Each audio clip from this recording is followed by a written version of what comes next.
देखिए, जो गवर्नर साहब का आज का लेटर है, ये एक बहुत गंभीर मुद्दा और मैं कह सकता हूँ कि पंजाब में इस टाइम एक बहुत बड़ी कॉन्स्टिट्यूशनल क्राइसिस खड़ी होगी।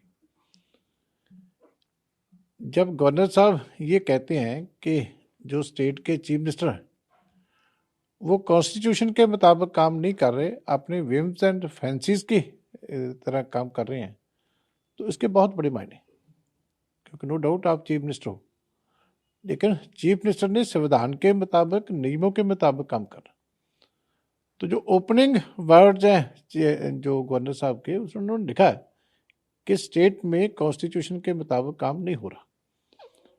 बहुत बड़े घपले होने के संकेत जो है, जो एलिगेशन उन्होंने आज लगाए हैं लेटर में, उनका जो बीच में से पता चल रहा है। जब गवर्नर साहब ये कहते हैं कि जो ऑफिशियल मीटिंग्स हैं उसमें नवल अग्रवाल जैसे आदमी क्यों बैठते हैं, तो ये बात बहुत गंभीर है। आपकी ओथ ऑफ जो उसकी सीक्रेसी की ओथ है, ऑफिस का भेद गुप्त रखने की जो कसम आपने खाई थी, गवर्नर साहब ने खाई थी, वो उसके बारे में पूछ रहे हैं। सीएम साहब को तो लगता है कि मेरे को कोई पूछ नहीं सकता, लेकिन जिस गवर्नर ने आपको कसम दिलाई थी कि सरकारी भेद गुप्त रखे जाएंगे, किसी को भी जो मामला बताने की जरूरत नहीं है वो नहीं बताया जाएगा, तो आपके लगातार दोष लग रहे हैं कि नवल अग्रवाल नाम का आदमी आके ऑफिशियल डिसीजन देता है, मीटिंग्स में बैठता है, फाइल देखता है। एक आदमी इंजीनियर्स कह रहे हैं कि बिजली बोर्ड में बैठता है, वहाँ के सारे जो है डिसीजन डिक्टेट करता है। तो ये थोड़ी सी बातें नहीं, इनके पीछे बहुत बड़ी करप्शन जुड़ी हुई।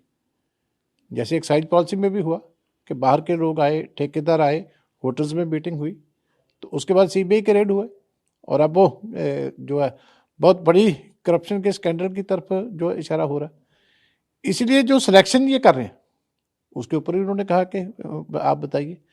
और जो एडवर्टाइजमेंट का एक बहुत बड़ा फ्रॉड पंजाब में हो रहा है कि पंजाब का सैकड़े करोड़ रुपए का जो है पैसा वो दूसरी स्टेट्स में इलेक्शन लड़ने के लिए वहाँ जो एडवर्टाइज झूठी दी जा रही है, तो ये चीज़ें तो सीरियस है, बहुत गंभीर है।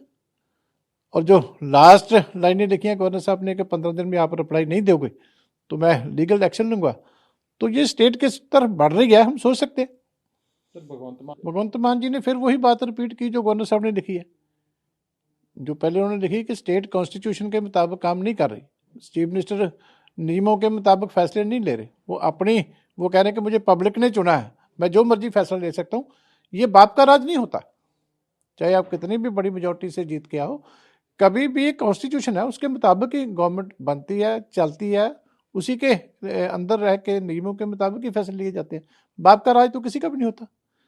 तो ये जो भगवंत मान जी बार बार कह रहे हैं वो बाप के राज वाली बात कर रहे हैं, उसी को गवर्नर साहब ने पहले पॉइंट आउट किया। तो जब ये एलिगेशन लगनी शुरू हो जाए, जब स्टेट की लॉ एंड ऑर्डर के ऊपर गवर्नर साहब पहले कमेंट कर चुके हैं, गवर्नर साहब ये कह चुके हैं कि नशा जो है पंजाब में किराने की दुकान के ऊपर मिलता है, तो ये बहुत सीरियस चीज़ है। तो state is heading for a constitutional crisis, वो नज़र आ रहा है। लेकिन ये बदकिस्मती है पंजाब की। अब गवर्नर साहब ने ये भी पूछा कि 2 लाख शेड्यूल कास्ट स्टूडेंट जो हैं वो ड्रॉप आउट कर गए वो स्कॉलरशिप की ना मिलने की वजह से, तो ये तो बहुत बड़ी बात है।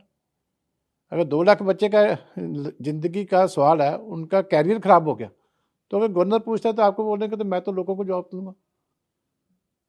ऐसे तो नहीं होता ना, आपको जवाब तो देना चाहिए, तसल्ली करवानी चाहिए। पीएयू की नियुक्ति है और नियुक्तियाँ हैं, आप तसल्ली कराओ, अपने आप पब्लिक डिसाइड करेगी कि आप ठीक हैं कि क्या ठीक है। लेकिन जब आप कहते हो कि मैं किसी को जवाब देनी है, ये तो होता नहीं है कभी।